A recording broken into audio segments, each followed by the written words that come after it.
Sometimes life gives you a second chance when you've stopped asking for one. For 61-year-old Fern Mallory, that chance came in the form of an abandoned Montana ranch she won at a county auction.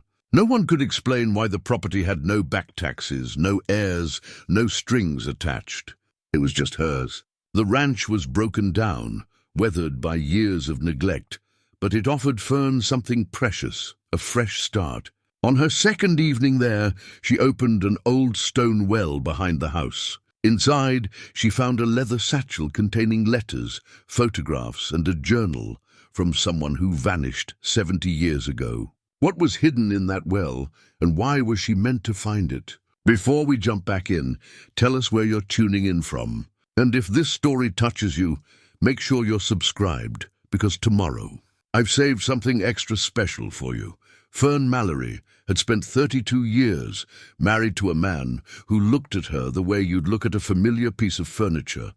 Reliable, unexciting, easy to overlook. Roger wasn't cruel. He'd never raised his voice or his hand. He simply existed beside her in their Helena home, reading his paper at breakfast, watching television after dinner, offering the occasional grunt of acknowledgement when she spoke. Somewhere in the third decade of their marriage, Fern had stopped expecting more. She'd accepted that this was what life looked like when the romance faded and the children grew up and moved away. She worked as a bank teller at First Montana Savings, a job she'd held for 23 years. The work was steady, predictable. She knew her customers by name, processed their deposits and withdrawals with practiced efficiency, and went home each evening feeling neither satisfied nor dissatisfied. It was simply what she did. Her two children, both in their 30s now, lived out of state and called perhaps once a month, brief. Obligatory conversations that left her feeling more alone than before they'd dialed. The morning she saw the auction notice in the Helena Independent Record, she'd been sitting at the kitchen table with her coffee, half listening to Roger complain about property taxes. The small advertisement was tucked in the back pages, easily missed. County auction, abandoned property, Calmwater, Montana. No reserve, no back taxes. Saturday, 10 a.m. Something about those words caught her attention. No back taxes, no reserve. It seemed too simple, too clean. She cut the notice out with kitchen scissors and slipped it into her wallet, not entirely sure why. For 3 days, she carried that clipping with her. She'd take it out during her lunch break, unfold it, read it again. Roger never asked what she was looking at. He never asked her much of anything anymore. On Thursday evening, she announced she was driving to Calmwater for the auction on Saturday. Roger looked up from his newspaper with mild surprise. "What for?" he asked. "I don't know," she said honestly. "I just need to see what it is." He shrugged and returned to his reading. That was the extent of their conversation about it. Saturday morning arrived cool and clear. Fern left the house before dawn, drove 6 hours through mountain passes that carved through forests of lodgepole pine and opened into valleys where early light pooled like honey. She'd always loved this part of Montana, the way the land seemed to breathe, vast and unhurried. She stopped once for coffee at a roadside diner in Townsend, where a waitress with kind eyes asked if she was traveling far. "Calmwater," Fern said. "Not much there," the waitress replied. But the country's pretty, it was. As she drove deeper into the high plains, the landscape opened up around her. Mountains stood in the distance like patient sentinels. The sky stretched wide and blue, unbroken except for a few scattered clouds. Fern felt something loosen in her chest, a tightness she hadn't known she was carrying. Out here she was no one, just a woman driving through open country. It felt like freedom. The auction was held in the parking lot of the Calmwater County Courthouse, a modest brick building that looked like it had stood since the 1920s. There were perhaps 15 people gathered around a folding table where a clerk in a brown suit shuffled papers. Most of the attendees looked like locals, ranchers in worn jeans and work shirts. A few retirees, one younger couple who seemed more curious than serious. The auctioneer, a wiry man with a mustache, began calling out properties. Most were parcels of land, a few dilapidated buildings, nothing that stirred much interest. Then he read the description that had appeared in the newspaper, Parcel 447B, abandoned ranch property, approximately 160 acres. Structures included no liens, no back taxes, sold as is. He started the bidding at $500. Fern raised her hand before she could think about it. 500, the auctioneer acknowledged. A rancher in the back raised his hand. 750, Fern's heart pounded. 1,000, the rancher shook his head and stepped back. No one else bid. The auctioneer looked around, raised his gavel. Sold to the lady in the blue jacket for $1,000. Just like that, Fern owned a ranch she'd never seen. The clerk processed the paperwork with bureaucratic efficiency. He handed her a deed, a ring of keys, and a hand-drawn map with directions to the property. It's about 12 miles north, he said. Been empty a long time. Can't say what kind of shape it's in. Fern thanked him and walked back to her car, clutching the deed like a lifeline. She sat behind the wheel for a long moment, staring at her name, typed on the official document. Fern Mallory, sole owner. She felt a flutter of panic. What had she done? She'd just spent $1,000, money she'd saved over years from birthday checks and small bonuses, on land she'd never set foot on. Roger would think she'd lost her mind, but beneath the panic was something else. Excitement, possibility, the sense that she'd just done something entirely her own. She followed the map north out of calm water, turning onto a gravel road that wound through open range. Cattle grazed in distant fields. The landscape was spare and beautiful, all tawny grass and sagebrush under that wide Montana sky. After 10 miles, the gravel road narrowed to dirt, then became little more than 2 ruts through the prairie. She drove slowly, her sedan bouncing over uneven ground, until she crested a low rise and saw it. The ranch sat in a shallow valley, sheltered on 3 sides by low hills. The house was a 2-story clapboard structure, white paint peeling in long strips, the porch sagging at one end. Fences that had once marked pastures lay collapsed, their posts leaning at angles like broken teeth. A barn stood to the left of the house, its roof caved in on one side. Everything was touched by decay, but the bones of the place were still there. It had been something once. It could be something again. Fern parked in the tall grass near the house and stepped out into the silence. The wind moved through the valley, carrying the scent of sage and dry earth. No other sounds reached her, no cars, no voices, no hum of electricity. Just wind and space and quiet. She walked up the porch steps carefully, testing each board before putting her weight on it. The front door was unlocked. She pushed it open and stepped inside. The interior smelled of dust and time. Sunlight slanted through gaps in the walls, illuminating motes that hung suspended in the air. The main room was large, with a stone fireplace against one wall and wide plank floors that creaked beneath her feet. To the left, a doorway led to what had been a kitchen. To the right, a staircase climbed to the 2nd floor. The house was empty, no furniture, no remnants of whoever had lived here last. Just bare rooms and silence. Fern moved through the space slowly, running her hand along the rough plaster walls. Despite the neglect, the structure felt sound. The floors were warped but solid. The fireplace still had its iron grate. Upstairs, she found 3 bedrooms, each small and spare, their windows offering views of the valley and the hills beyond. She stood at one of those windows for a long time, watching shadows move across the land as clouds drifted overhead. This place felt different from anything she'd known. It wasn't pretty in the conventional sense. It was weathered, worn, marked by abandonment. But it was hers. And standing here alone in this empty house, she felt more present in her own life than she had in years. As evening approached, she walked the property. The barn was beyond saving, but the house could be restored with work and money. The fences would need replacing. The land itself seemed good, rolling pasture with a small creek running through the eastern edge. She walked along that creek, following its meandering path, until she found herself behind the house, where the ground rose slightly. That's when she saw the well. It was old, built from mortared stone, rising about 3 feet above ground level. A wooden cover lay across the top, grey and warped with age. Fern approached it slowly, drawn by something she couldn't name. She knelt beside the well and tried to lift the cover. It was stuck, the wood swollen and wedged tight. She worked at it, prying with her fingers until it finally gave way with a groan. The opening was dark, about 3 feet across. She couldn't see the bottom.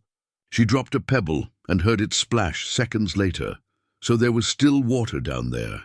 She leaned over the opening, peering into the darkness, and that's when she saw it. A shape, something dark and rectangular, caught on a ledge about 6 feet down. Fern looked around for something to reach it with. She found a length of old fence post and used it to hook the object, pulling it slowly upward. It was heavy, resistant. She worked carefully, afraid it would slip and fall deeper. After several minutes of patient effort, she managed to lift it high enough to grab with her hands. It was a leather satchel, dark brown and surprisingly intact despite its time in the well. The leather was soft, well-oiled, and the brass buckles, though tarnished, still functioned. Fern sat back on the grass, the satchel in her lap, her heart beating hard.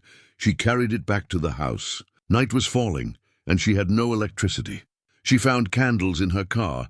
She'd packed a few supplies, uncertain what she'd find here, and set them around the kitchen. In their flickering light, she opened the satchel. Inside were papers, photographs, and 2 small books. The papers were letters, written in careful script on yellowed stationery. The photographs showed a young woman, perhaps in her 20s, with dark hair and serious eyes. In one photo, she stood in front of this very house, her hand resting on a porch railing that was still intact. She wore a simple dress and looked directly at the camera with an expression Fern couldn't quite read, something between hope and wariness. One of the books was a journal. Its leather cover embossed with initials. L.T. Fern opened it carefully. The first entry was dated April 3rd, 1952. "I arrived in Calmwater today," it began. "The mountains here are nothing like Vermont. Everything is so open, so exposed. I'm not sure yet if that frightens me or frees me. I start teaching on Monday. The school is small, just 1 room for all the grades, but the children seem eager. I think I can be happy here. I think I can build something."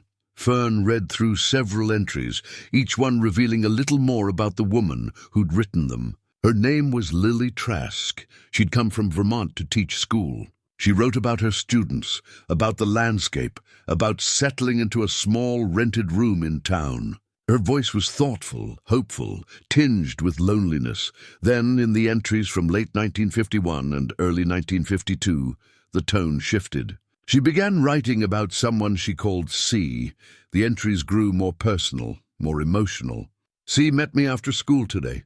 We walked along the creek. I know this is dangerous, but I can't help how I feel. He makes me believe there's a place for me here, that I'm not just passing through." Later entries grew anxious. "C says his family won't approve. I told him I don't care, but I see the worry in his face. He's afraid of them." The final entries Fern read that night were from spring 1952. "I'm carrying his child. I told him today. He went pale, didn't speak for a long time. Then he held me and promised we'd find a way. But I see the fear in him. I feel it in myself. What have I done?" Fern closed the journal, her hands trembling slightly. She looked at the photographs again. Lily's face, forever young, forever uncertain. Then she noticed something she'd missed before. Among the items in the satchel was a small brass compass, tarnished but beautiful, with initials engraved on its face, L.T. The compass needle pointed northeast. Steady and sure, Fern sat in the candlelight, holding the compass, feeling the weight of this stranger's life in her hands. She didn't know what had happened to Lily Trask, why her belongings had been hidden in a well, or why this ranch had stood empty for so long. But she knew with sudden certainty that she was meant to find out. Outside, the Montana night settled over the valley. Stars emerged in vast numbers, more than Fern had ever seen in Helena. The wind moved through the grass with a sound like breathing. And Fern Mallory, who had come here looking for nothing more than a change, realized she'd found a mystery and perhaps a purpose. Fern spent the night in her car, wrapped in a blanket she'd brought from home, too stirred by her discovery to attempt the drive back to Helena. She woke with the dawn, stiff and cold, and sat in the front seat watching light spread across the valley. The ranch looked different in morning sun, less haunted, more simply abandoned. But the weight of what she'd found pressed on her thoughts. She spread the photographs across the dashboard, studying them in better light. There were 5 in total. 3 showed Lily alone. 1 in front of the house, 1 standing beside a fence that no longer existed, and 1 inside what appeared to be a schoolroom. In that last photo, she was surrounded by children, her hand resting on a young girl's shoulder, her expression warm and unguarded. The 4th photograph showed Lily standing in the same spot as the first, in front of the ranch house, but this time she was visibly pregnant, her hand resting on the swell of her belly. The photo had been taken from the same angle, but something was wrong with it. On the right side of the image, where Lily's shoulder ended, there was a sharp vertical line. Someone had cut the photograph. A person had been standing beside her, and that person had been deliberately removed.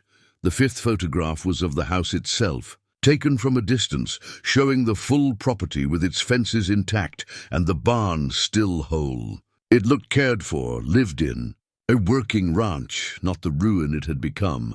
Fern examined the cut photograph more closely. She could see the faint edge of a shadow falling across Lily, a shadow that must have been cast by whoever had been cut away. The mystery of it troubled her. Who had stood beside Lily, and why had someone thought it necessary to erase them? She gathered the photographs, the journal and the compass, returned them carefully to the satchel and locked it in her trunk. Then she drove into Calmwater, arriving just as the town was waking up. Calmwater was small, perhaps 800 people, built around a single main street with a handful of businesses, a diner, a general store, a post office that doubled as a library, a gas station, and a few other shops that looked like they'd been there since the 1950s. Fern parked in front of the diner and went inside. The interior was warm and smelled of coffee and bacon. A few locals sat at the counter, farmers mostly, judging by their clothes. A waitress in her 50s looked up and smiled. "Morning. Sit anywhere you like." Fern chose a booth near the window and ordered coffee and toast. While she waited, she studied the town through the glass. It had the worn, comfortable look of a place where everyone knew everyone, where routines ran deep and strangers stood out. She was definitely a stranger here. When the waitress brought her coffee, Fern asked, "Is there anyone in town who knows about local history? Old properties, that sort of thing?" The waitress considered. "Pauline Drucker runs the library. She's lived here her whole life, knows just about everything worth knowing. But I'll warn you, she doesn't share much with outsiders." "I'll take my chances," Fern said. "Where would I find her?" "Library's in the same building as the post office. Should be open by 9. Fern thanked her and ate slowly, watching the clock above the counter. At 9:05, she walked down the street to the post office. The library occupied 2 rooms at the back of the building, shelves crowded with books that looked like they'd been there for decades. A woman sat at a desk near the window, reading, glasses perched on her nose, working through a stack of papers. She was perhaps 75, thin and sharp-featured, with grey hair pulled into a bun. "Excuse me," Fern said. "Are you Pauline Drucker?" The woman looked up, her expression neutral. "I am. Can I help you?" "I hope so. My name is Fern Mallory. I just bought the old ranch property north of town, the one at the county auction yesterday." Something shifted in Pauline's face. Not quite alarm, but a closing off, a guardedness. "That's so." "I was wondering if you could tell me anything about its history. Who owned it? Why it was abandoned?" Pauline set down her pen slowly. "That place has been empty as long as I can remember. No one talks about it much, but someone must have lived there once. The house is old. There are foundations for other buildings." "Probably," Pauline said. "Lots of ranches out here got started and failed. People moved on. That's all there is to it." Fern sensed the evasion, the deliberate vagueness. She pulled the photograph of Lily from her purse, the one showing her in front of the house, and placed it on the desk. "I found this at the property. Do you recognize this woman?" Pauline's reaction was immediate and unmistakable. Her face went pale. She stared at the photograph for several seconds, then pushed it back toward Fern, as if it burned to touch. "Where did you get that?" "I told you. I found it at the ranch. You should leave it alone." Pauline's voice was tight now, barely controlled. You should leave all of it alone. Why? What happened there? Nothing that concerns you, Pauline stood abruptly. If you'll excuse me, I have work to do. Please, Fern said. I just want to understand. Some stories aren't meant to be dug up, Mrs. Mallory. You'd do well to remember that. Pauline walked past her into the back room and didn't return. Fern stood there for a moment, unsure what to do. The reaction had been so strong, so visceral. Whatever had happened at that ranch, it wasn't forgotten. It was actively being hidden.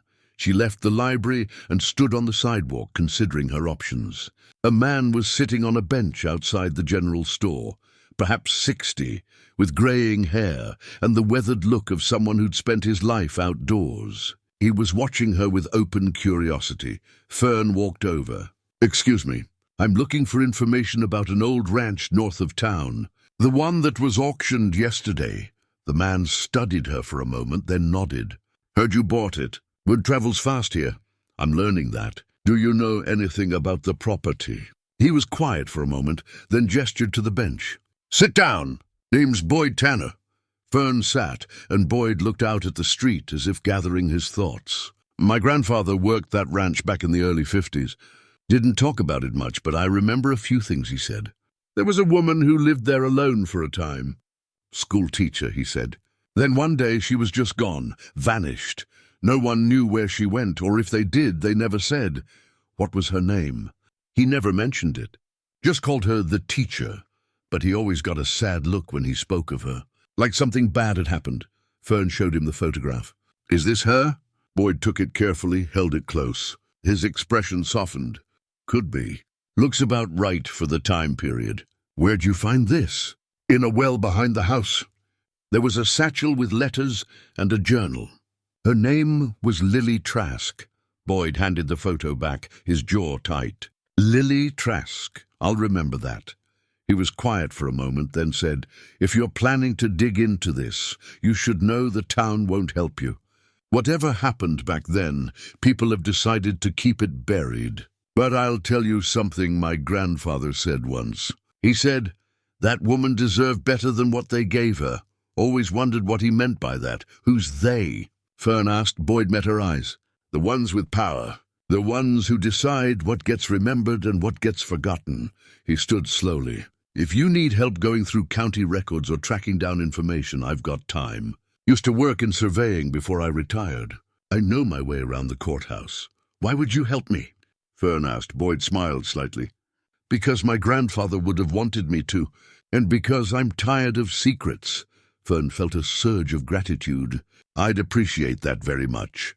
They exchanged phone numbers, and Boyd promised to meet her at the courthouse the following morning. As Fern walked back to her car, she felt the pieces beginning to shift. She had a name now, Lily Trask. She had photographs and a journal.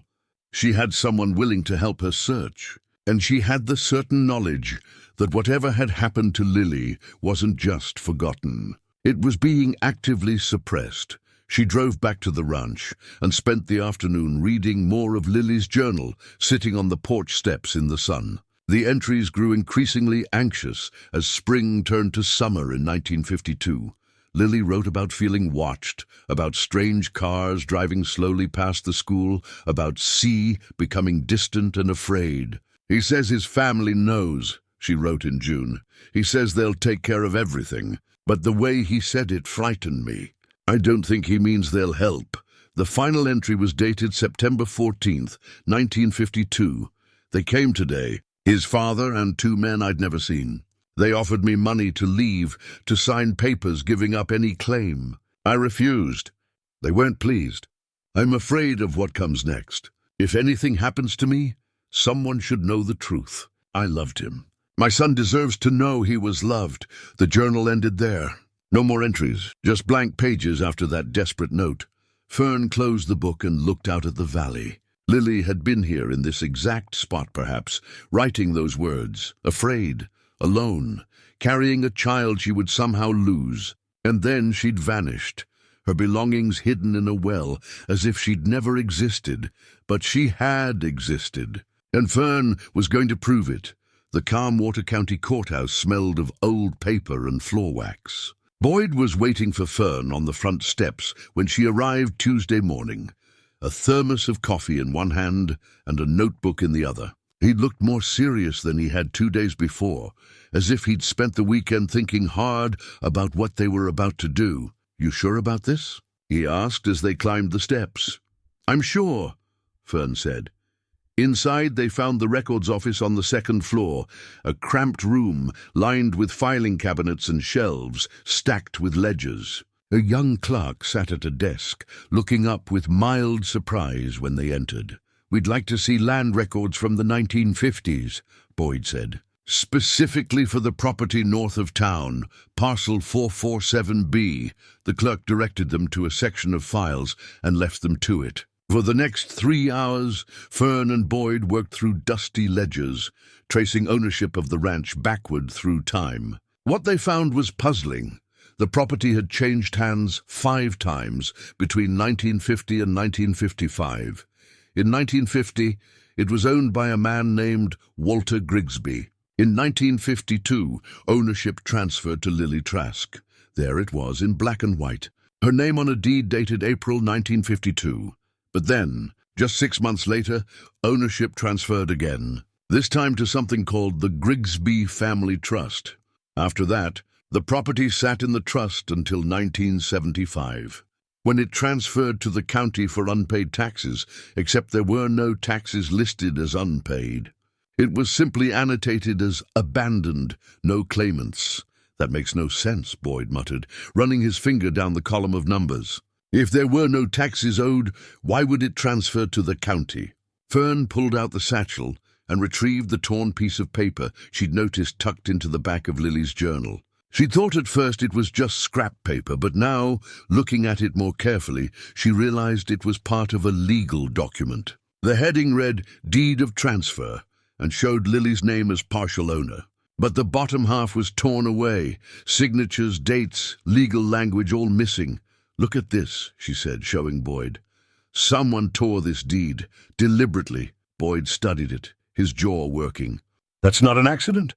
Someone wanted to erase the fact that she ever owned it.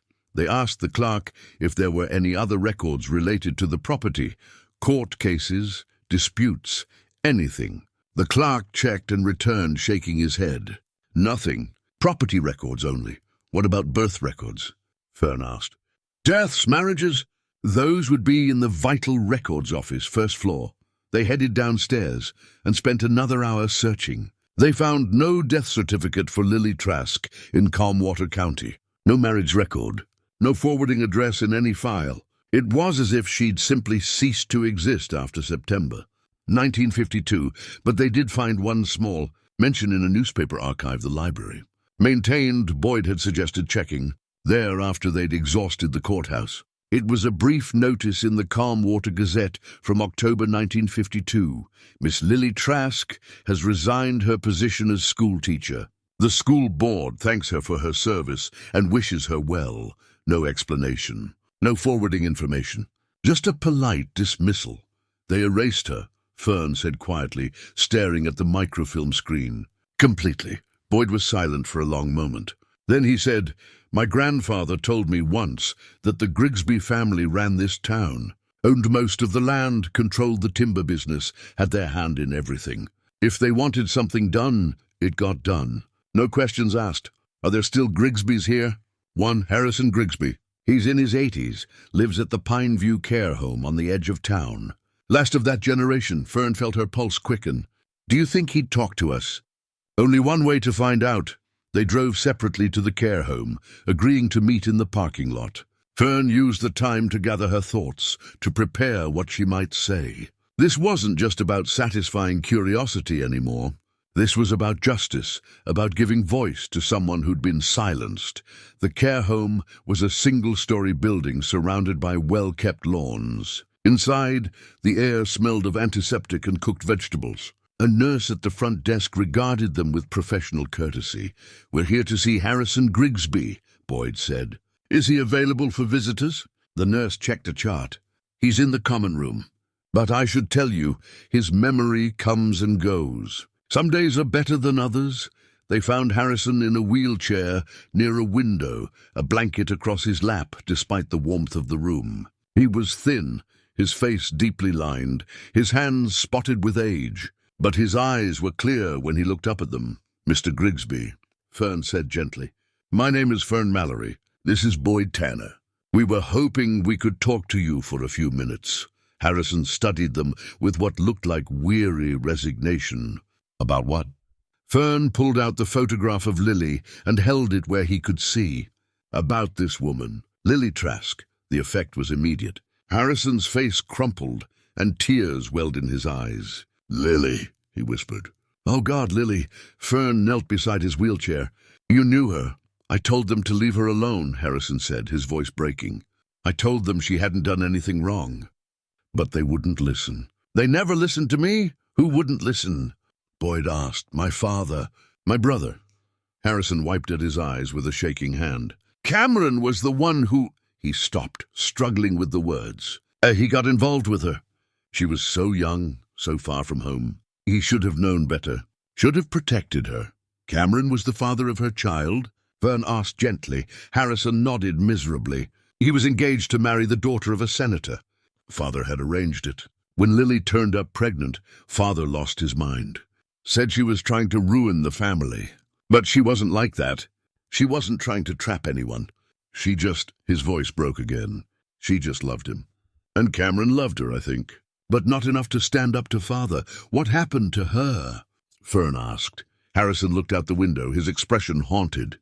"Father offered her money. A lot of money. Told her to leave town, give up the baby, never come back. She refused at first. Said the baby was hers, that she had rights." He laughed bitterly. "Rights, as if that mattered to my father. He had lawyers draw up papers, said if she didn't sign, he'd make sure she never taught anywhere again. He'd ruin her family back east. He'd take the baby anyway, and she'd have nothing. So she signed," Fern said. "She signed." Harrison's voice was barely audible.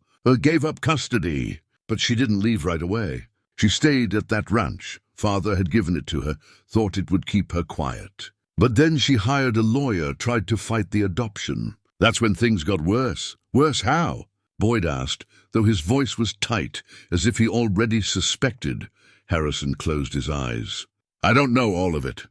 I wasn't there, but I heard things, rumors, and I know Lily left town shortly after, and no one ever saw her again." He opened his eyes and looked at Fern with terrible sadness. "I assume she went back east. I hope she did. I hope she lived a long life, but I've carried the guilt of it for 70 years. I should have done more. Should have stood up to him." Fern felt tears prickling her own eyes. "The baby, what happened to him?" "Adopted. Local family. Father arranged it all very quietly." Harrison's gaze shifted to Boyd. "Your family, actually. The Tanners. Your grandparents took him." Boyd went very still. "My grandparents adopted a baby in 1952. "They did. Good people. Father trusted them to keep quiet, and they did." Harrison looked at Boyd with something like compassion. "You didn't know?" "My mother was adopted," Boyd said slowly. "But I never knew where she came from. She died 10 years ago. Never knew who her birth mother was." Harrison reached out with a trembling hand and touched Boyd's arm. "Then I'm telling you now. Your mother was Lily Trask's son, which makes you her grandson." The words hung in the air like something physical. Boyd stared at Harrison, his face drained of color. Fern watched him process the information, saw the shock give way to something deeper, a profound sense of loss for a connection that had been stolen from him. From his mother, from Lily herself. "She never knew," Boyd said finally, his voice hoarse. "My mother lived her whole life not knowing." "I'm sorry," Harrison whispered. "I'm so sorry." They sat in silence for a long moment. Finally, Harrison reached into the pocket of his cardigan and pulled out an envelope, yellowed with age. "I've kept this for 70 years. Never had the courage to do anything with it. Maybe you should have it now." He handed it to Boyd. Boyd opened the envelope with shaking hands. Inside was a letter, the paper thin and delicate, written in the same careful script Fern recognized from the journal. "My dearest Thomas," it began. "I am writing this in the hope that someday you will find it and understand.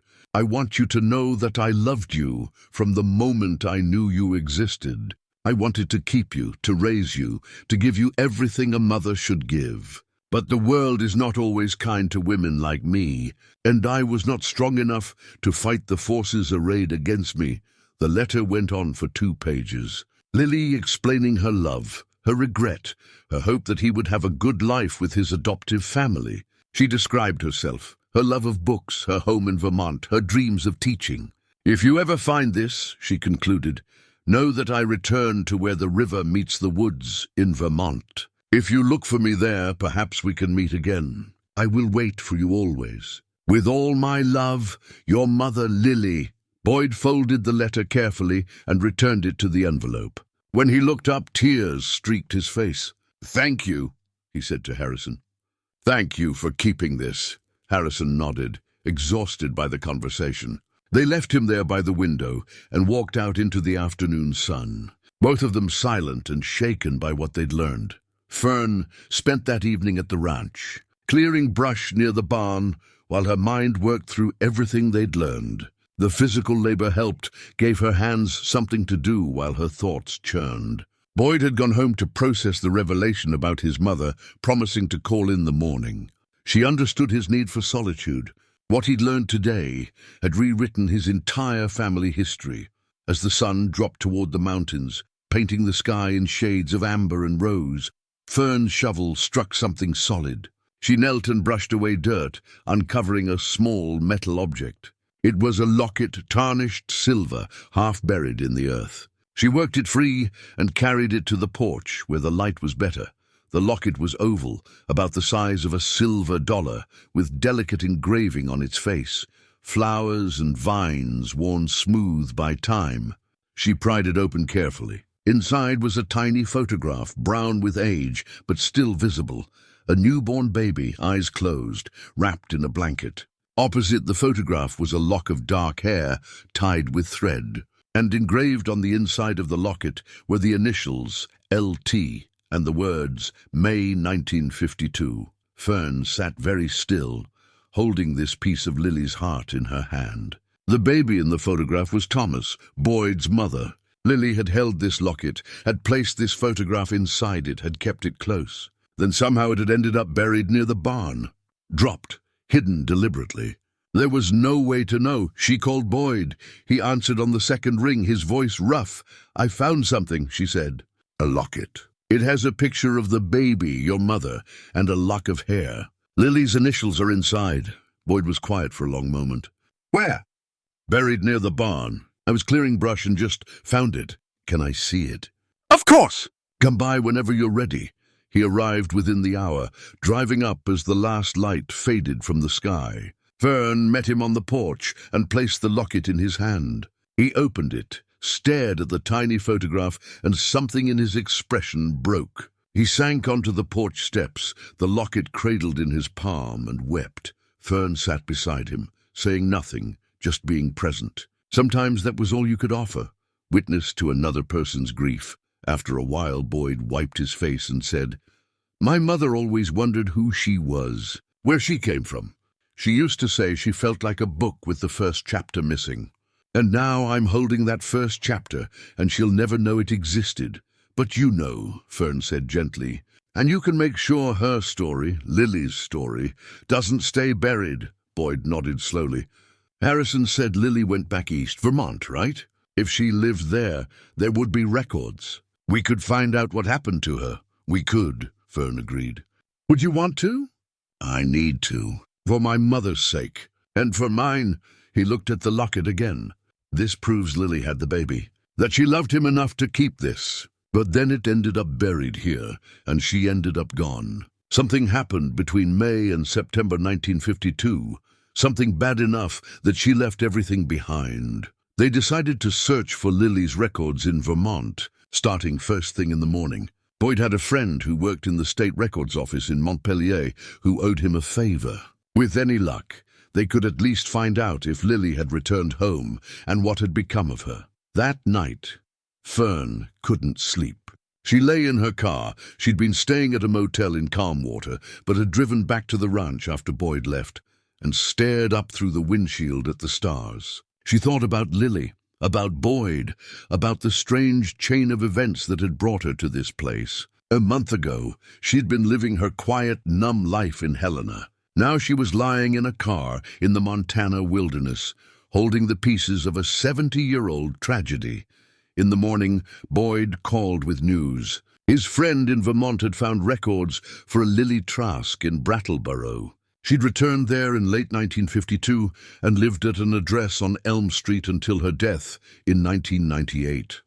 There was a death certificate, a burial record, even a brief obituary. She lived, Boyd said, his voice thick with emotion. She made it out of here. She went home. Fern felt a wave of relief so strong it surprised her. Did she marry? Have other children? The obituary says she never married. Worked as a librarian for 40 years. No children listed, no surviving family. She died alone, Fern. She spent her whole life alone. The grief in those words was overwhelming. Lily had survived, yes, but she'd lost everything that mattered. Her son, her chance at the life she'd wanted, her place in the world. She'd lived another 46 years carrying that loss. She's buried there, Boyd continued. In Brattleboro. There's a small cemetery on the edge of town. We should go, Fern said. We should visit her grave. Tell her. She stopped, unsure what they could tell a woman who'd been dead for more than 2 decades. Tell her we found her story, Boyd finished. That she mattered. That her son mattered. They made plans to drive to Vermont in 2 weeks, after Boyd arranged time away from his obligations. In the meantime, they would continue researching, trying to understand exactly what had happened in those crucial months of 1952. Fern returned to the courthouse, this time looking for any court records, police reports, anything that might shed light on the period after Lily tried to fight the adoption. The clerk was more helpful this time, perhaps sensing the seriousness of their search. There's an archive in the basement, she said. Old case files going back to the 1940s. Most of it's never been digitized. You're welcome to look, but I warn you, it's not organized. Fern spent 2 days in that basement, breathing dust and squinting at faded documents. Boyd joined her when he could, both of them driven by the need to understand. They found property disputes, criminal cases, divorce proceedings, the mundane record of a small town's legal history. Then, on the afternoon of the second day, Fern found it. A file marked Trask vs. Grigsby Family Trust, 1953. The case had been filed by a lawyer named Samuel Pierce on behalf of Lily Trask, seeking to reverse the adoption of her son and regain custody. The filing was dated January 15, 1953, but the case had never gone to trial. A note in the margin, dated March 10, 1953, read, "Case withdrawn. Plaintiff unable to proceed." Attached to the file was a medical report from a hospital in Billings. Fern read it with growing horror. Lily Trask had been admitted on March 3, 1953, with multiple injuries, fractured ribs, broken arm, severe head trauma. The attending physician's notes described the injuries as consistent with assault, but the official cause was listed as accidental fall. Samuel Pierce, the lawyer, had added his own note to the file. Client too frightened to continue. Believes injuries were retribution for filing suit. I'm withdrawing from representation for my own safety and that of my family. Fern looked up at Boyd, who had been reading over her shoulder. His face was ashen. They didn't just force her out, he said. They hurt her. They broke her. Fern felt sick. This wasn't just historical injustice. It was violence, deliberately inflicted to silence a woman who dared to fight for her child. And it had worked. Lily had withdrawn the case, left Montana, and never returned. Harrison said he didn't know all of it, Boyd said quietly. But he knew enough. His father did this, ordered it, paid for it, whatever. Edmund Grigsby destroyed her. They photocopied every document in the file and left the courthouse in silence. The evidence they now held was damning, but the men responsible were long dead. Edmund Grigsby had died in 1975. Cameron in 1960. There was no one left to hold accountable. Except us, Fern said as they stood beside their cars. We can hold them accountable by telling the truth, by making sure Lily's story doesn't stay hidden. Boyd looked at her with something like gratitude. My mother deserved to know where she came from. Lily deserved to keep her son. We can't change what happened, but we can make sure it's remembered. Yes, Fern said.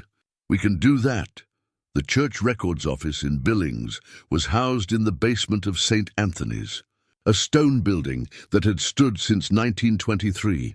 Fern and Boyd had driven 2 hours to get there, following a lead from the sympathetic clerk at the courthouse, who remembered her mother mentioning that St. Anthony's had handled private adoptions in the 1950s. Father. Tom met them at the side entrance. A man in his 80s with kind eyes and the careful movements of someone whose body no longer quite obeyed him. He led them down narrow stairs to a room lined with filing cabinets and shelves stacked with ledgers. The church did a lot of work with adoptions back then, he said, settling into a chair with visible relief. And we'd mothers, difficult situations. Sometimes we helped, sometimes... He paused, choosing his words carefully. Sometimes we did what powerful families wanted us to do and called it helping. We're looking for records from 1952, Boyd said. The baby boy, mother named Lily Trask. Father Tom nodded slowly. I remember those times, though I was just a young priest then. There were women who came here afraid, desperate. We were supposed to offer comfort, but often what we offered was compliance with whoever held the purse strings. He stood and moved to a cabinet, pulling out a worn ledger. Let me see what I can find. He worked through the pages methodically, running his finger down columns of names and dates.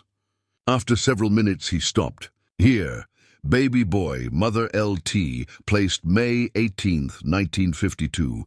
Adoption finalized June 12, 1952. Adoptive parents listed as Walter and Grace Tanner. Comwater, Montana. Boyd's breath caught.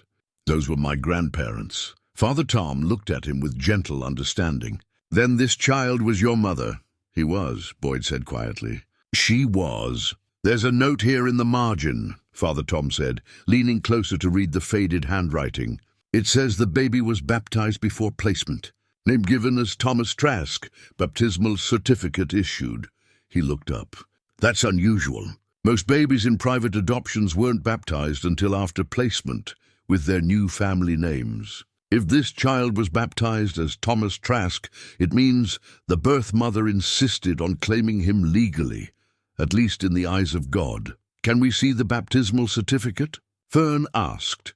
Father Tom returned to the files and eventually produced a yellow document, carefully preserved in a plastic sleeve. The certificate showed the name Thomas Trask. Date of birth, May 12, 1952. Mother Lillian Trask. Father listed as unknown. The certificate was signed by the priest who'd performed the baptism and witnessed by 2 people whose names Fern didn't recognize. She tried to claim him, Boyd said, his voice breaking. Even knowing they'd take him away, she made sure he had her name at least once. Father Tom nodded. It was an act of defiance in its way, and of love. She wanted him to have a name that connected him to her, even if it would be changed immediately after. He paused. What happened to the mother? She was forced to give him up, Fern said. Then she tried to fight the adoption legally and was... She hesitated, unsure how much to say. Was punished for it, Boyd finished. Badly. She left Montana and never came back. Father Tom closed his eyes briefly, a look of deep sadness crossing his face. I've heard too many stories like that. Women with no power, facing men with all of it. The church should have protected them. Sometimes we did. More often, we looked the other way. He opened his eyes and looked at Boyd. I'm sorry for what happened to your grandmother. And to your mother who never knew her. They thanked Father Tom and left with copies of the records he'd given them. In the car, Boyd held the baptismal certificate as if it were made of glass. Thomas Trask, he said. That was her name. For one day, maybe less, she was Thomas Trask. Then she became someone else. But she was Lily's child first, Fern said. That's what matters. They drove back to Calmwater in silence, each lost in their own thoughts. When they arrived, Boyd asked Fern if she wanted to visit his mother's grave with him. I need to tell her what we found, he said, even though she can't hear it. They drove to the small cemetery on the edge of town and walked through rows of weathered headstones until Boyd stopped in front of one marked Sarah Marie Tanner, Lentil 52, 2015. Beloved mother and friend, Boyd knelt beside the grave, placed his hand on the stone. Mom, he said softly, I found out who you were. Your birth mother's name was Lily Trask. She loved you. She fought for you. She never forgot you. His voice broke. I wish you'd known her. I wish she could have known you. Fern stood back, giving him privacy, her own eyes burning with tears. The tragedy of it was overwhelming. Two people who should have known each other, separated by cruelty and power, living parallel lives that never intersected. After a while, Boyd stood. I need to visit Harrison again, he said. There's more I need to know. They returned to the care home the next day. Harrison was in the same spot by the window, looking frailer than before. When he saw them, he managed a weak smile. You came back, he said. We found the baptismal certificate, Boyd said, showing him. Lily named the baby Thomas. She baptized him before the adoption. Harrison studied the document, his hands trembling. She was brave. Braver than any of us. Braver than me. He looked up at Boyd. I should have helped her. I was young, 22, 23. I told myself I couldn't go against my father. But the truth is, I was a coward. What exactly did your father do to her? Fern asked gently. We found medical records from March 1953. She was badly hurt. Harrison's face crumpled. I wasn't there when it happened. I was away at school. But when I came back for Easter, Father told me Lily had dropped her lawsuit. Said she'd come to her senses and left town. But Cameron, my brother, he got drunk one night and told me the truth. Father had sent men to persuade her to stop. When she wouldn't, He stopped, struggling. They made sure she understood what would happen if she continued. They beat her, Boyd said flatly. Harrison nodded miserably. Cameron said Father justified it as protecting the family. Protecting Cameron's future. But it was just cruelty. Pure cruelty. And I did nothing. I came home, heard what had happened, and did nothing. I went back to school and finished my degree and lived my life while Lily lived with what we'd done to her. It wasn't you, Fern said. It was your father. I'm his son. I benefited from his money, his power, his name. That makes me complicit. Harrison reached into his cardigan again and pulled out another envelope. There's something else you should have. I found this in Father's study after he died. I've kept it hidden ever since. I should have burned it, but I couldn't. Maybe I knew someone would need to see it someday. He handed the envelope to Fern. Inside was a letter, typed on official letterhead from a law firm in Billings, dated April 1953. It was addressed to Edmund Grigsby and outlined payments made to resolve the Trask matter. Money paid to the hospital to ensure the injuries were listed as accidental. Money paid to Samuel Pierce to withdraw from the case. Money paid to 3 men, whose names meant nothing to Fern. The letter concluded, Per your instructions, all documentation has been secured, and all parties have agreed to maintain silence. The matter is closed. Fern felt cold reading it. This wasn't just violence. It was conspiracy, a calculated effort to cover up a crime. This is evidence, Boyd said, his voice hard. Evidence of what they did. Evidence against dead men, Harrison said. But yes, it's proof. I've carried the weight of knowing this existed for almost 50 years. Maybe now someone else can decide what to do with it. They left Harrison exhausted, drained by the confessions he'd made. In the parking lot, Boyd turned to Fern. We have enough now, he said. Enough to tell the whole story. Medical records, legal documents, testimony from Harrison. We can expose what happened. What do you want to do? Fern asked. Boyd was quiet for a long moment. I want people to know who Lily Trask was. I want my mother's story told. And I want the Grigsby name attached to what they did, so it's never forgotten. Fern nodded. Then that's what we'll do. They sat in Boyd's truck outside the care home. The letter from Edmund's lawyer spread across the dashboard like an indictment. The afternoon sun slanted through the windshield, making the old paper seem to glow. Read it to me again, Boyd said. The part about the payments. Fern picked up the letter and found the passage. Payment to Dr. Richard Hollis, Billings General Hospital, $5,000, to ensure injuries sustained by Miss Trask are documented as accidental in nature. Payment to Samuel Pierce, attorney, $3,000, to withdraw representation and cease all legal action. Payment to... She paused, her throat tight.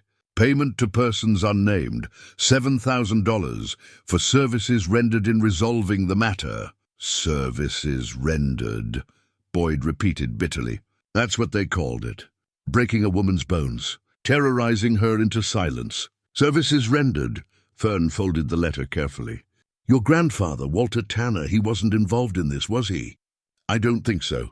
Harrison said father trusted them to keep quiet about the adoption, and they did. But I don't believe they knew about the violence. My grandfather was a hard man, but he wasn't cruel. Boyd rubbed his face. At least I hope he wasn't.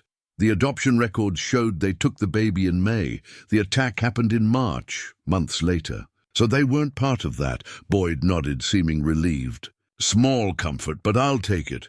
They decided their next step should be finding Lily's grave in Vermont and paying respects before deciding how to make the story public. But first, Fern wanted to return to the ranch one more time, to search more thoroughly. If Lily had left the satchel in the well as a message, there might be other things she'd hidden. The next morning, Fern drove out alone. Boyd had obligations, a doctor's appointment he couldn't reschedule, but promised to join her in the afternoon. She parked near the house and stood for a moment, just looking at the place. In the weeks since she'd bought it, the ranch had become more than property to her. It was a memorial, a crime scene, a puzzle she was meant to solve. She started in the house, moving room to room, examining walls and floors more carefully than before. In the upstairs bedroom that faced east, she found something she'd missed, a loose floorboard near the window. When she pried it up, she discovered a small wooden box wedged in the space beneath. The box was plain, hand-carved, about the size of a book. Inside were more letters, these addressed to my son, Thomas. Lily had written them over the years, dated 1953, 1960, 1970, 1985, 1998, the last one written just months before she died. None had ever been sent. They were messages to a child who'd become a man, a son she'd never stopped loving. Fern sat on the dusty floor and read them all. In the early letters, Lily wrote about her daily life in Vermont, about books she was reading, about wondering if Thomas was happy, if his adoptive parents were kind. The later letters grew more reflective, tinged with regret and longing. I think of you every day, she wrote in 1985. I wonder if you've had children of your own. If you've found love, if you've been happy, I hope so. I hope your life has been everything mine was not. The final letter, dated March 1998, was brief and heartbreaking. I'm dying, Thomas. Cancer. I won't fight it. I'm tired. And I've been alone so long. My one regret is that I never got to see you grown, never got to know the man you became. If somehow, someday, you find these words, know that I loved you every moment of every day. You were the best thing I ever made. I'm sorry I couldn't keep you. I'm sorry for everything. With all my love, your mother. Fern wiped tears from her face. Lily had lived 46 years carrying this grief, writing letters to a son she'd never see again, keeping hope alive even when there was no reason for hope. When Boyd arrived that afternoon, she showed him what she'd found. He read each letter slowly, carefully, his face a mask of controlled emotion. When he finished, he said simply, "My mother should have had these. She should have known." "But you know now," Fern said, "and you can make sure Lily's voice is heard. These letters prove she never stopped being a mother, even after they took him away." Boyd carefully returned the letters to the box. "We should take these to Vermont. Leave them at her grave, or—" He stopped. "Or maybe we keep them. Share them. Let people see what love looks like when everything else is stripped away." They spent the rest of the day searching the property, but found nothing more. As evening approached, they sat on the porch steps, exhausted and emotionally wrung out. "What are we going to do with all this?" Boyd asked. "All these pieces of her life we've gathered?" Fern had been thinking about that. "I think we need to tell the whole story publicly, not just to journalists or historians, but to the community, to Calmwater. Force people to face what happened here. They won't want to hear it. Pauline made that clear. I know, but they need to hear it anyway. This town benefited from the Grigsby family's power for generations. They turned a blind eye when that power was abused. They share responsibility for what happened to Lily." Boyd considered this. "A public forum? Like a town meeting?" "Something like that. We could ask Pauline to host it at the library. Present the evidence, read from the letters and journal, show the documents. Make it impossible to ignore. She'll refuse. Then we'll find another venue. But I think if we approach her with everything we have, all the proof, Harrison's testimony, the letters, she might surprise us. They decided to try. The next day they went to the library together. Pauline looked up from her desk with wariness when they entered, but she didn't turn them away. Fern laid out everything on the desk, the photographs, the journal, the letters, the medical records, the lawyer's letter from Edmund. "This is what happened to Lily Trask," she said quietly. "This is what your town let happen."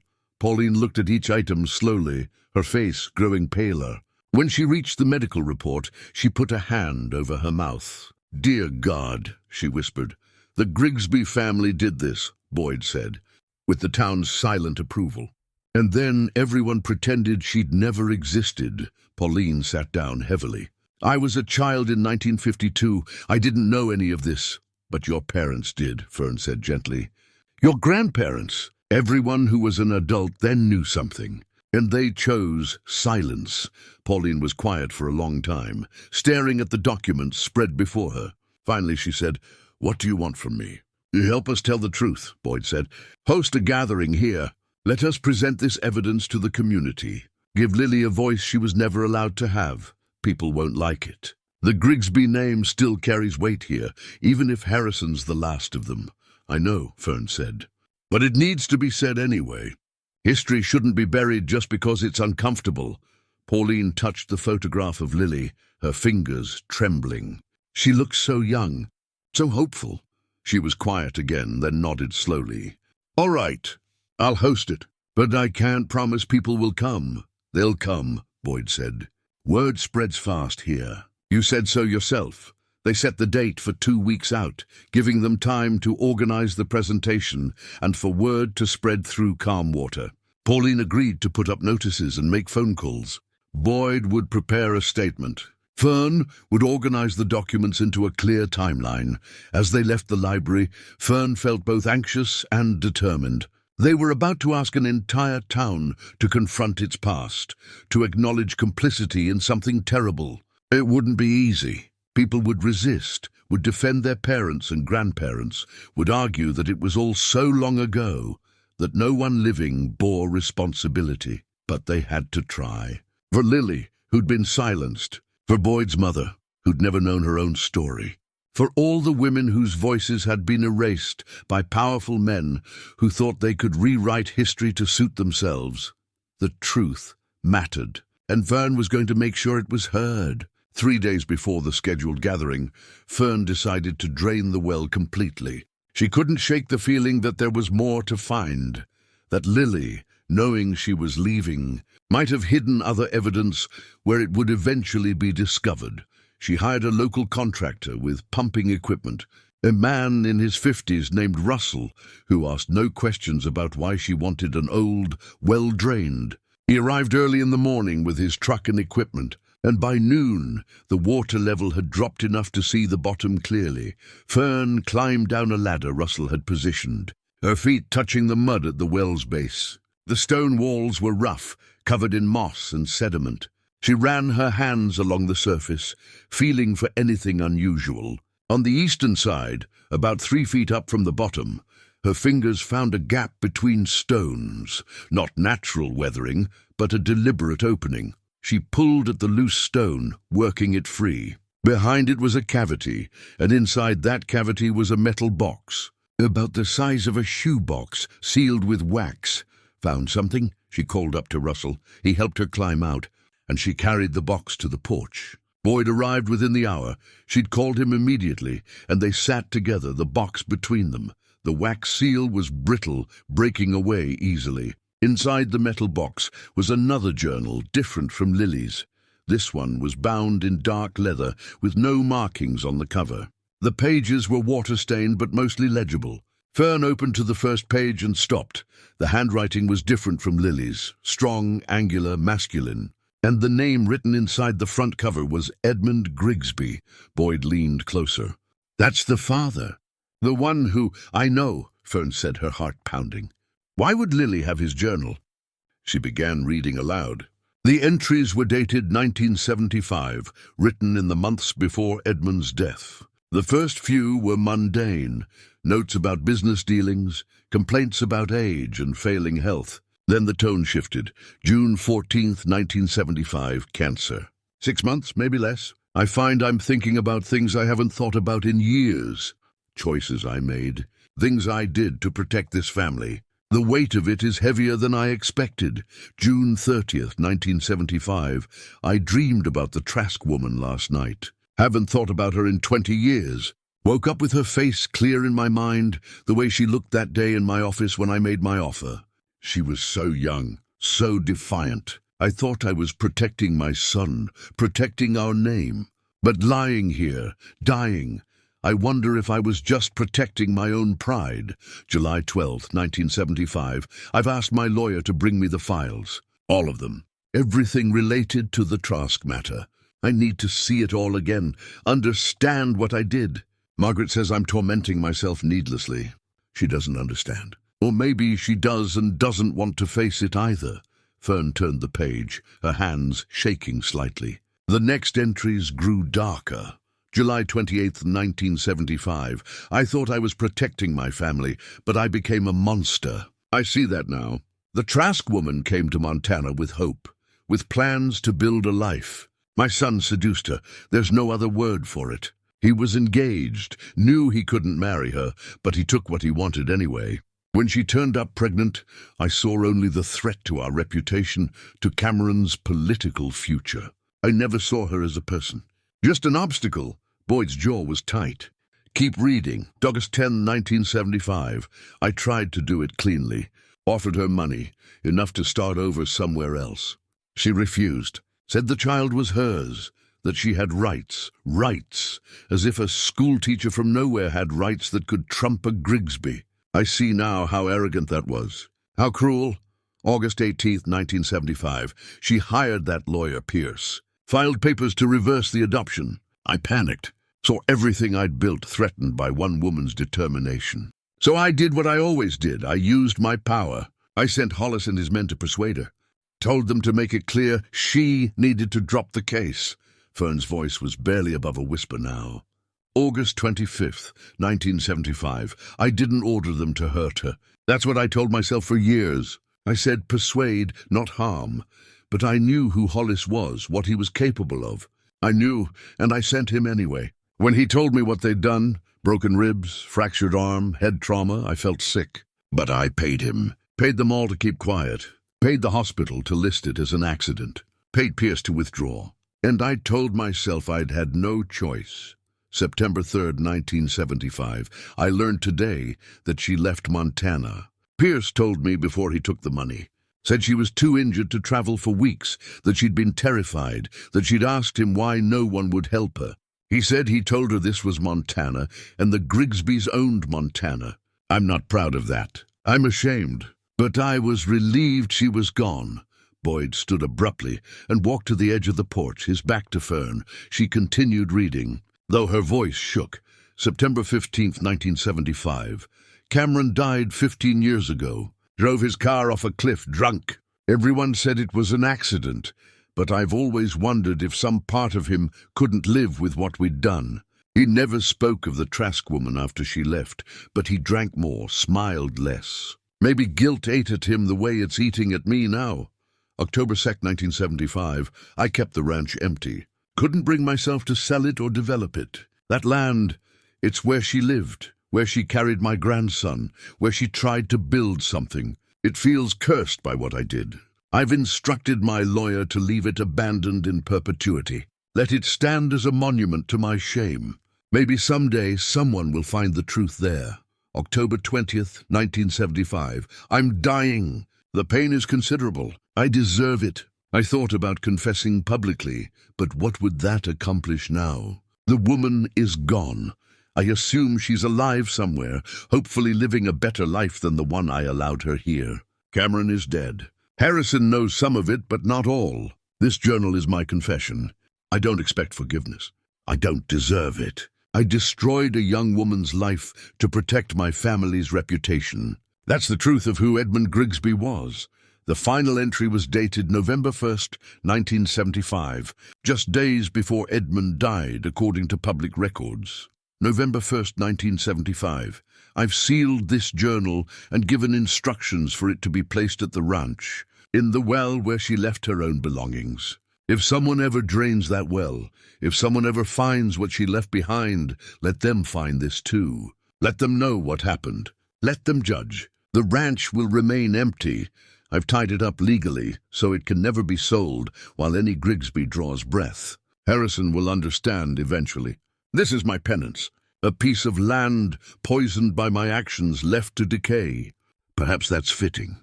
I built an empire on the backs of people I considered beneath me. Let this one piece of it rot. Fern closed the journal and set it carefully on the porch. Neither she nor Boyd spoke for a long time. The implications of what they'd read were staggering, he confessed. Boyd finally said, his voice hollow. He knew exactly what he'd done and why it was wrong, but he never made it public, Fern said. He hid the confession in the well, sealed the ranch away, and died with his reputation intact. The ranch, Boyd said suddenly. That's why it had no back taxes, no heirs. He'd structured it so it couldn't be touched while Harrison lived. But Harrison's in his 80s. The legal protections must have finally expired, which is why it went to auction. Fern nodded slowly. Edmund's guilt kept this place frozen in time. He couldn't bring himself to profit from it, couldn't let anyone else have it. It was his private act of penance, a penance Lily never knew about, Boyd said bitterly. She lived with what he did to her, and he got to feel noble about keeping a piece of land empty. That's not justice. No, Fern agreed. It's not, but it's evidence. Proof from the man himself of what happened. This changes everything. Boyd looked at her. The gathering is in 3 days. Do we include this? We have to. This is Edmund's own voice admitting to conspiracy, to violence, to covering it up. It's the final piece. Boyd picked up the journal, held it like something contaminated. My mother was his grandson. Her whole life, she could have known her grandmother was alive. If Edmund had confessed publicly in 1975, if he'd done the right thing even at the end, Lily and my mother might have found each other. She died in 1998. My mother didn't die until 2015. They could have had 17 years. The weight of that loss hung between them. Not just what had been taken in 1952, but what had been stolen by Edmund's continued silence. He'd written his confession, sealed it away, and let 2 people who loved each other remain separated until death. He was a coward, Fern said quietly. Even at the end, he wanted absolution without consequences. Well, he's not getting it, Boyd said. Not anymore. We're going to stand up in front of this town and read every word he wrote. Let people hear what their respected patriarch really was.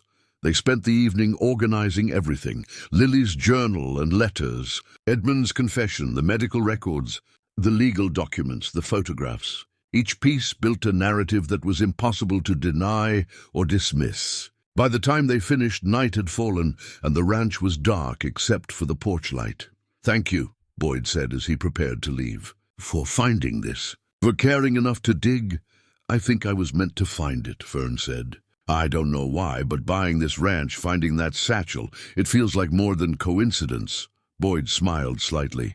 Maybe Lily had a hand in it somehow, making sure her story finally got told. After he left, Fern sat alone on the porch, Edmund's journal in her lap. She thought about the strange chain of events that had brought her here. A newspaper clipping she couldn't explain saving, an impulse bid at an auction, a well she'd been drawn to open. It did feel like more than chance. It felt like purpose, and for the first time in her 61 years, Fern Mallory felt like she was exactly where she was supposed to be, doing exactly what she was meant to do. The days leading up to the gathering passed in a blur of preparation. Fern and Boyd worked to organize their presentation, selecting which documents to display, which passages to read, how to tell Lily's story in a way that honored her while confronting the town with uncomfortable truths. Pauline proved more helpful than Fern had expected. She'd cleared the library's main reading room, arranged chairs, and put up notices throughout town. She'd also made personal phone calls to older residents, the ones who'd been alive in 1952 and might remember something. Word spread quickly, as Boyd had predicted. By the day before the gathering, they'd heard that over 60 people planned to attend. That's nearly a tenth of the town, Boyd said, reviewing the list Pauline had compiled. More than I expected. Some will come out of curiosity, Pauline said. Some because they remember rumors from their parents. And some, she paused, some because they've been waiting for someone to finally say what everyone knew but wouldn't speak. The afternoon before the gathering, Fern returned to the ranch one last time.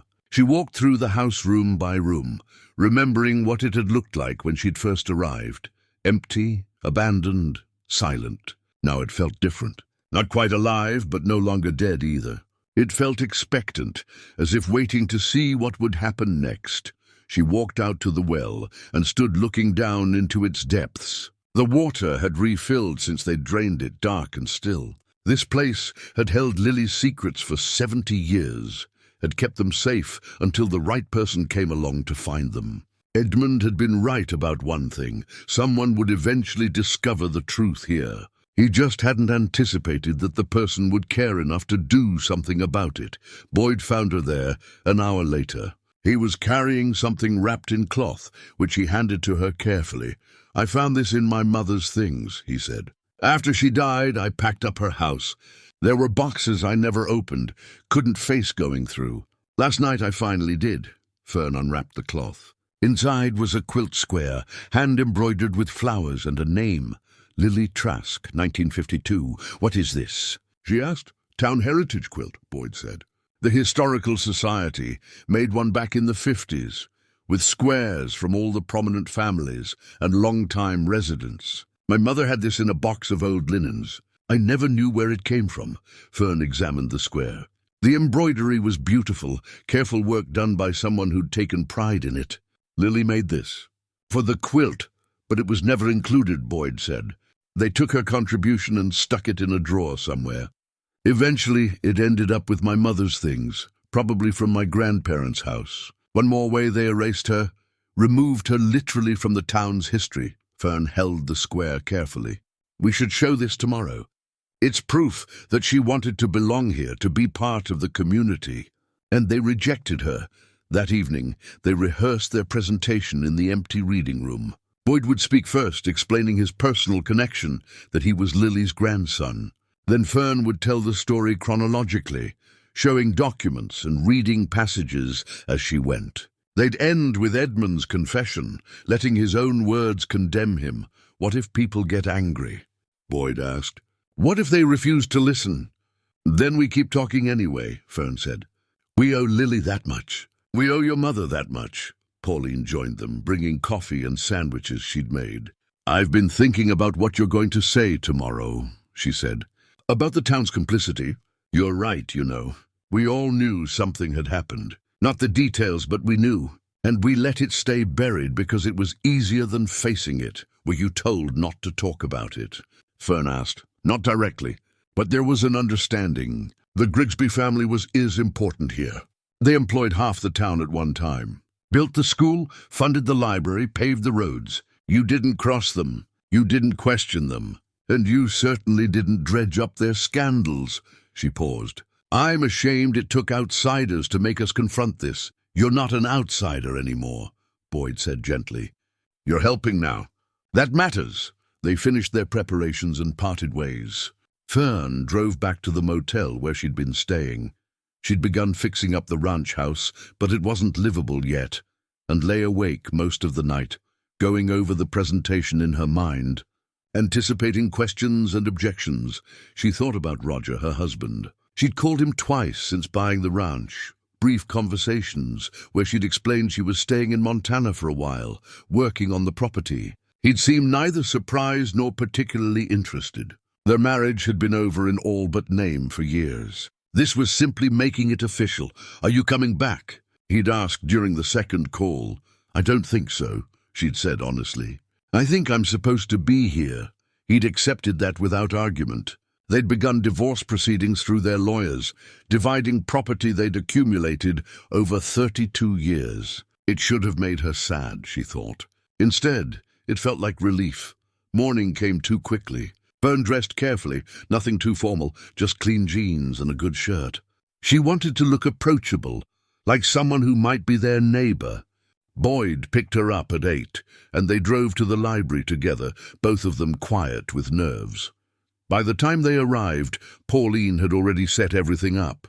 The chairs were arranged in rows facing a podium. A long table held the documents they'd display, each one protected in a plastic sleeve. The quilt square sat in a place of honor, its flowers bright against the dark wood.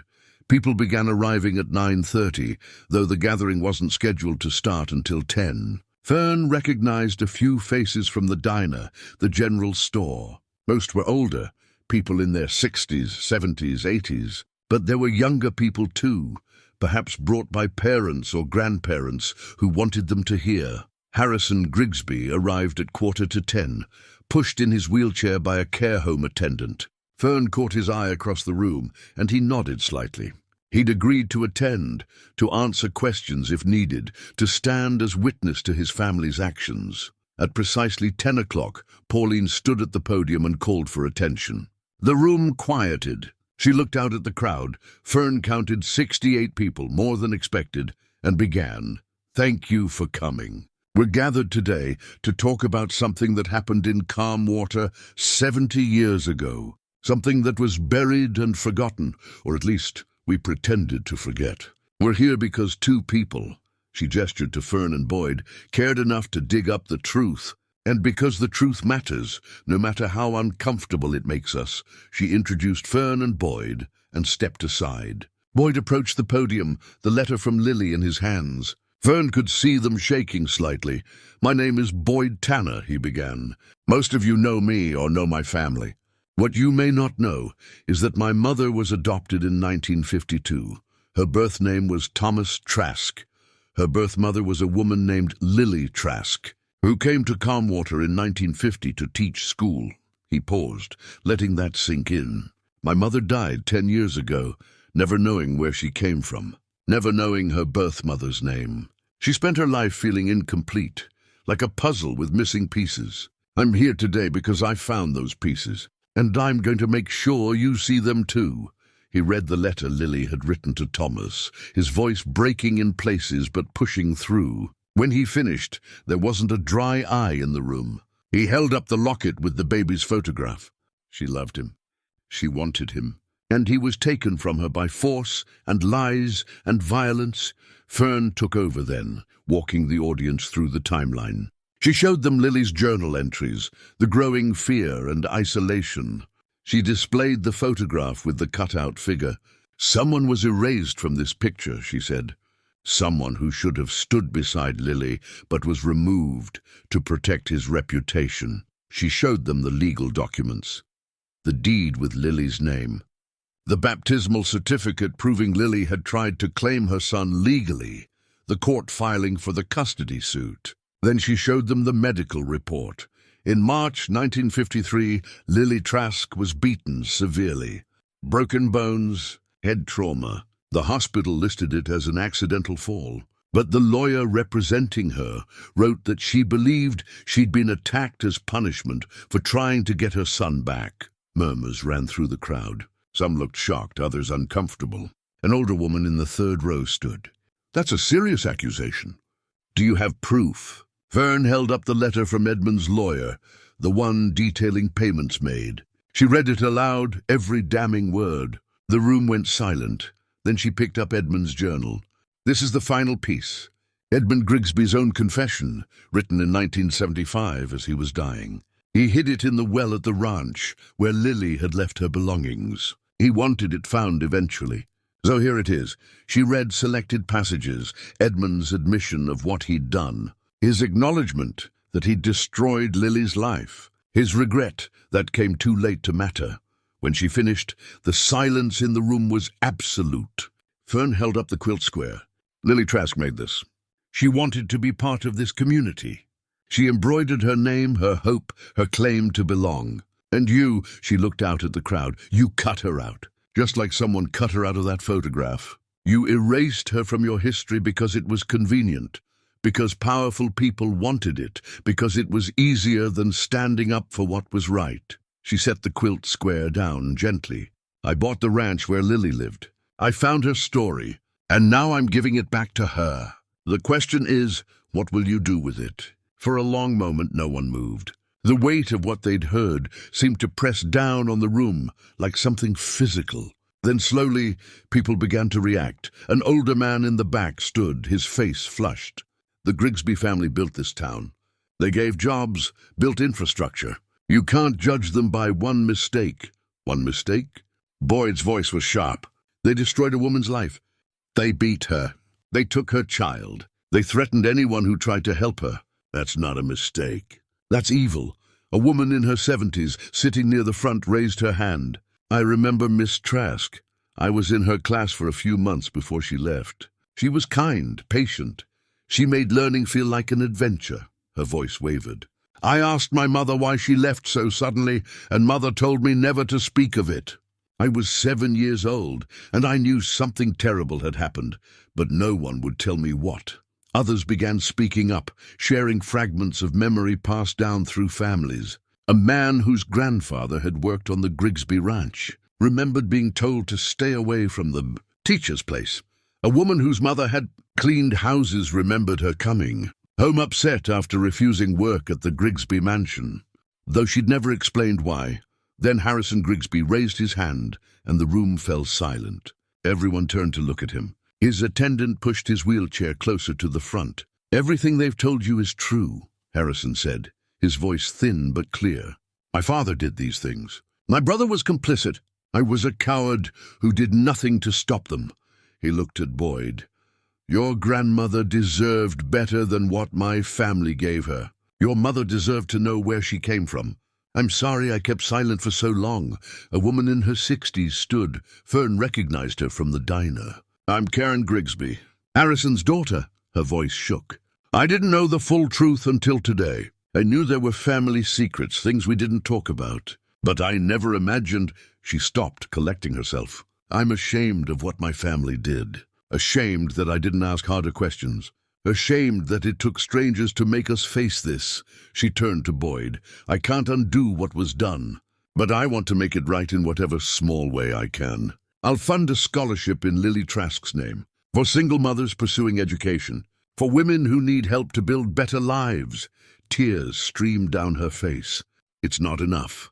It will never be enough, but it's something. The gesture seemed to break a dam. Others began offering their own forms of restitution. Pauline stood and announced the library would create a permanent exhibit honoring Lily, displaying her story so future generations would know what happened. A local businessman offered to donate funds for a memorial. Someone suggested renaming the school after Lily instead of its current namesake, Edmund Grigsby. Not everyone was supportive. A handful of older residents walked out, muttering about dredging up the past and attacking good families. But most stayed, and many approached Fern and Boyd afterward to share their own stories of times when the powerful had silenced the vulnerable, when injustice had been allowed to stand because speaking up felt too dangerous. An elderly woman took Fern's hand. My sister got pregnant in 1947, wasn't married. The family sent her away, made her give up the baby. She was never the same after. Carried that loss her whole life. Nobody talked about it. We were supposed to pretend it never happened. She squeezed Fern's hand. Thank you for not pretending. Boyd stood surrounded by people offering condolences, sharing memories of his mother, expressing sympathy for what his grandmother had endured. Fern watched him accept each offering with grace, saw how the burden he'd been carrying seemed to lighten with every acknowledgement, every validation that what happened to Lily mattered. The gathering lasted over 3 hours. When finally people began to leave, promising to attend future meetings about the memorial and the exhibit, Fern felt exhausted but lighter than she had in years. They'd done it. They'd told Lily's story. They'd made people listen. Pauline approached as they were packing up the documents. I owe you an apology, she said. When you first came asking questions, I tried to shut you down. I was protecting the town's reputation, or so I told myself. Really, I was just being a coward like everyone else. You helped when it mattered, Fern said. That's what counts. Harrison asked to speak with them before he left. His attendant wheeled him over, and he gestured for them to come close. "There's something else," he said quietly. "Something I should have given you before.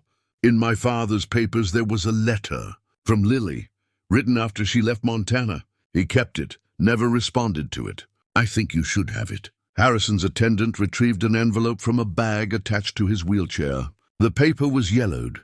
The postmark dated December 1953, sent from Brattleboro, Vermont. Harrison handed it to Boyd with shaking hands.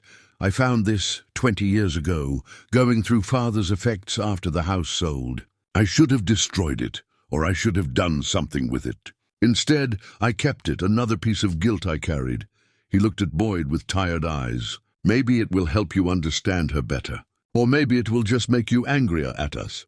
Either way, it's yours now." Boyd opened the envelope carefully. Inside was a single page, written in Lily's familiar hand. He read it aloud, his voice catching on certain words. "Mr. Grigsby, I'm writing to ask one thing of you. Not for myself. I understand I will never be welcome in Montana again, and I accept that. But for my son, someday, when he's grown, will you tell him about me? Tell him I loved him. Tell him I never wanted to give him up. Tell him his mother wasn't what you made everyone believe I was. I was just young and in love and foolish enough to think that mattered more than money and power. Tell him I'm in Vermont if he ever wants to find me. Tell him I'll wait for him always. I don't expect forgiveness for asking this. I know what you think of me. But please, for his sake, give him the truth. Lily Trask." Boyd's hands trembled as he folded the letter. "He never told my mother. He kept this letter and never told her. She could have found Lily. They could have known each other." Harrison's face crumpled. "I'm sorry. I'm so sorry." The attendant wheeled Harrison away, and Boyd stood there holding the letter, his expression a mixture of grief and rage. Fern touched his arm gently. "She never gave up hope," she said. "Right to the end, she believed he might find her. That's what love looks like." They left the library as evening shadows lengthened across Calmwater's main street. Boyd suggested they drive to the ranch, and Fern agreed. They needed space to process everything that had happened. At the ranch, they sat on the porch as the sun set, painting the sky in shades of orange and purple. The valley stretched out before them, peaceful and vast. It was hard to imagine violence had occurred here, that Lily had lived in fear in this beautiful place. "What now?" Boyd asked finally. "We told the story. People listened, some of them anyway. Karen's setting up the scholarship. The library's making an exhibit. But it still doesn't feel like enough. Maybe because nothing can be enough," Fern said. "We can't give Lily back her son. We can't give your mother back her history. We can't undo 70 years of silence. All we can do is make sure they're remembered, and that what happened to them matters to people who come after." Boyd nodded slowly. "I want to visit her grave. In Vermont. Will you come with me?" "Of course." They planned the trip for the following week. In the meantime, word of the gathering spread beyond Calmwater. A journalist from Billings called, asking to write a story. A historian from the state university reached out, interested in documenting Lily's case as part of a larger project on women's rights in the 1950s. The story was growing beyond what Fern had imagined. Karen. Grigsby visited the ranch 3 days later, bringing architectural plans. "I'd like to help restore this place," she said. "Make it something that honors Lily, not as penance. I know it's too late for that, but as acknowledgement. She deserved a home. Let's make sure she has one, even if it's just in memory." Fern was moved by the offer, but wanted Boyd's input. They reviewed the plans together, turning the ranch into a retreat center for women in difficult circumstances, just as they'd discussed. A place where women could find safety, support, and time to rebuild their lives. Karen's funding would make it possible. "Yes," Boyd said firmly. "Let's do it. Let's make this place everything it should have been for Lily." They shook hands on it, agreeing to move forward once they returned from Vermont. The night before the trip, Fern walked the property one last time, saying a quiet goodbye to the version of herself that had first arrived here. That woman had been lost, invisible, resigned to a small life. The woman leaving tomorrow was different. purposeful, connected, necessary. She stood by the well and looked up at the stars. "Thank you," she said quietly, not entirely sure if she was speaking to Lily or to some larger force that had brought her here. "Thank you for letting me find you. Thank you for giving me something to matter for." The wind moved through the grass, carrying the scent of sage. And in that moment, Fern felt something she hadn't felt in decades: contentment, not because everything was perfect, but because she was doing work that mattered, honoring a life that deserved to be honored, being exactly who she was meant to be. The cemetery in Brattleboro sat on a hillside overlooking the Connecticut River. It was early September, 3 months after Fern had first opened the well at the ranch, and the Vermont trees were just beginning to show hints of autumn color. Fern and Boyd walked slowly through the rows of headstones, following directions from the cemetery office. They found Lily's grave in the older section, beneath a maple tree. The stone was simple: Lily Ann Trask, 1930-1998, teacher, reader, seeker. No mention of family, no surviving relatives listed. Just a woman who'd lived quietly and died alone. Boyd knelt and placed flowers on the grave, lilies chosen deliberately. "Hello, grandmother," he said softly. "I'm Boyd, your grandson. I'm sorry it took so long for us to meet." Fern stood back, giving him privacy, but tears streamed down her own face. The tragedy of it was overwhelming. This woman who'd loved so deeply, who'd fought so hard, buried here with no one to mourn her, no one to carry her memory forward. Until now, Boyd talked to Lily for a long time, telling her about his mother, about his life, about finding her story. He told her about the gathering in Calmwater, about Karen's scholarship, about the retreat center they were building at the ranch. He told her she was remembered now, that her voice had finally been heard, that what happened to her mattered.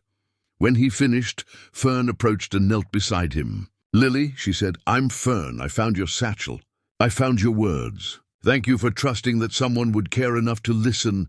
Thank you for your courage." She paused. "I was lost when I came to Montana. I didn't know it then. But I needed you as much as you needed someone to find you. We saved each other, I think."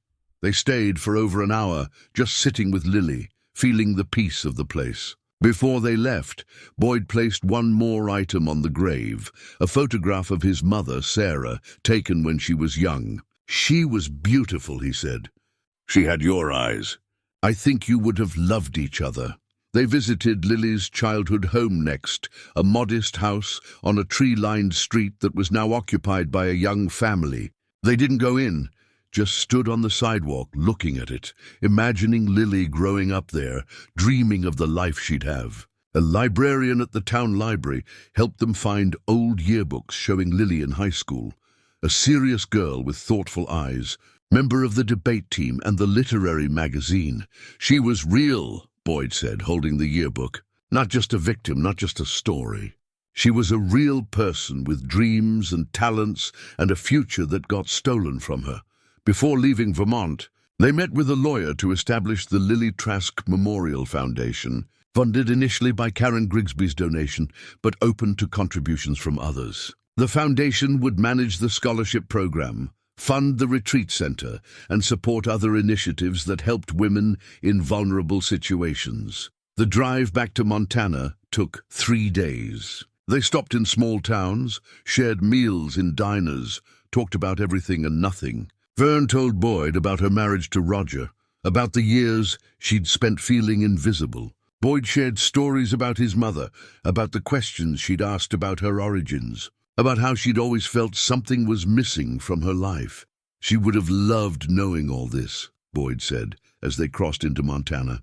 It would have hurt knowing what happened to Lily, but she would have felt complete finally having her story. "You're carrying it for her now," Fern said. "That's what children do, carry forward what their parents couldn't finish."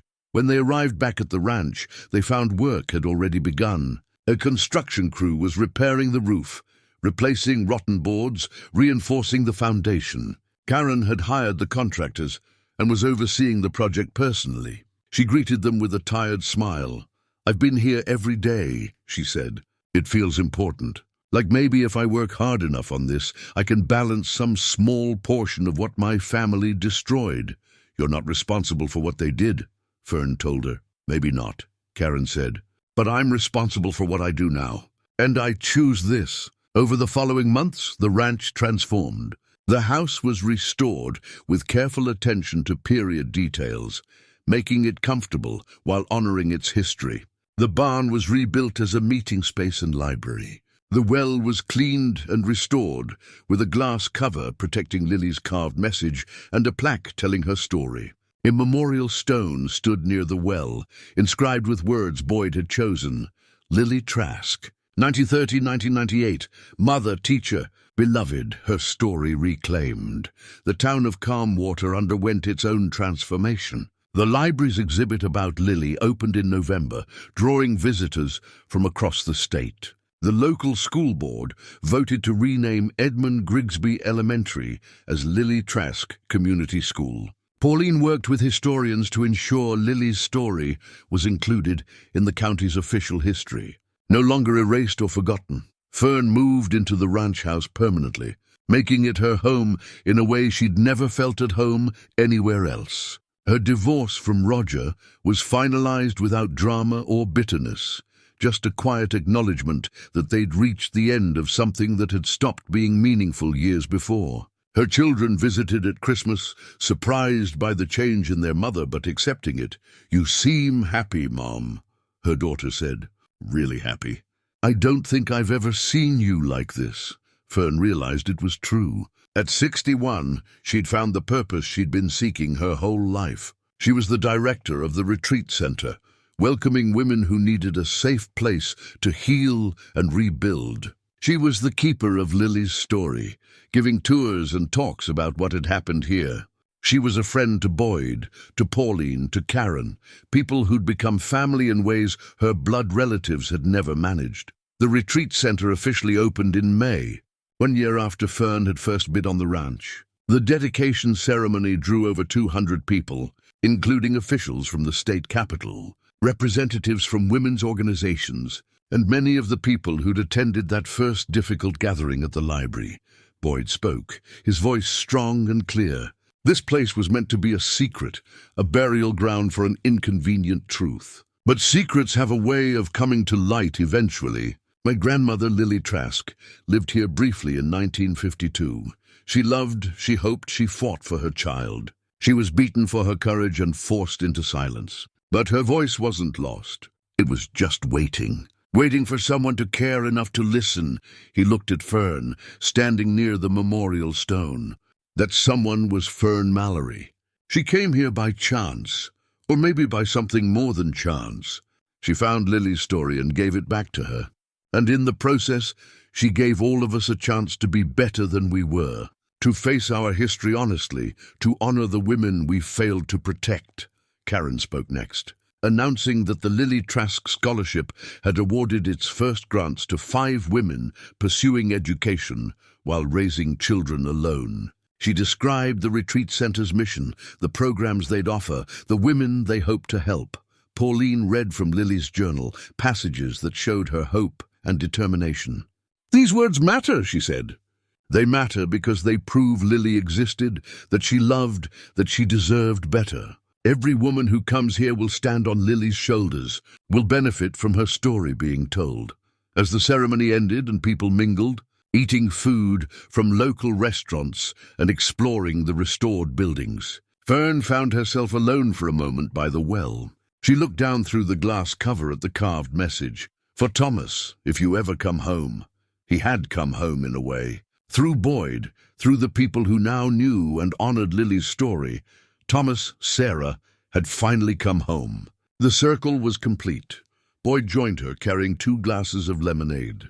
They stood together in comfortable silence, watching the sun begin its descent toward the mountains. "Do you ever regret it?" Boyd asked. "Buying this place? Opening that well?" Fern considered the question. A year ago, she'd been living a half-life, invisible even to herself. Now she was standing on land that mattered, doing work that mattered, surrounded by people who saw her and valued her. She thought about Lily, about the strange connection between 2 women separated by decades, but united in their search for meaning and purpose. No, she said finally. "I don't regret any of it. I think this is what I was meant to do. I think Lily and I needed each other. Her to be found, me to have something worth finding." "You gave her voice back," Boyd said. "You gave my mother her history. You gave me my grandmother," he smiled. "And I think she gave you yourself." Fern nodded, feeling the truth of it. She had come to Montana looking for a fresh start, a second chance at life. What she'd found was so much more, a purpose, a mission, a reason to matter. She'd found Lily Trask, and in finding her, she'd found Fern Mallory. As darkness fell over the valley, lights came on in the ranch house, warm and welcoming. Women who'd arrived earlier in the week for the center's first programs gathered on the porch, their voices carrying on the evening air. This place that had stood empty and haunted for so long was alive again, fulfilling the purpose it was always meant to serve: a home, a sanctuary, a place where women could be safe and seen and valued. Fern walked toward the house, Boyd beside her, ready for whatever came next. Behind her, the memorial stone caught the last light of day, Lily's name gleaming. Not forgotten, never forgotten again, remembered, honored, and loved, exactly as she deserved. The well held no more secrets now. Everything hidden had been brought to light. And in that light, two women, one living and gone, had finally found what they'd been seeking all along, a place where they mattered, where their stories were worth telling, where they were more than just names on forgotten documents. They were real. They were important. They were home,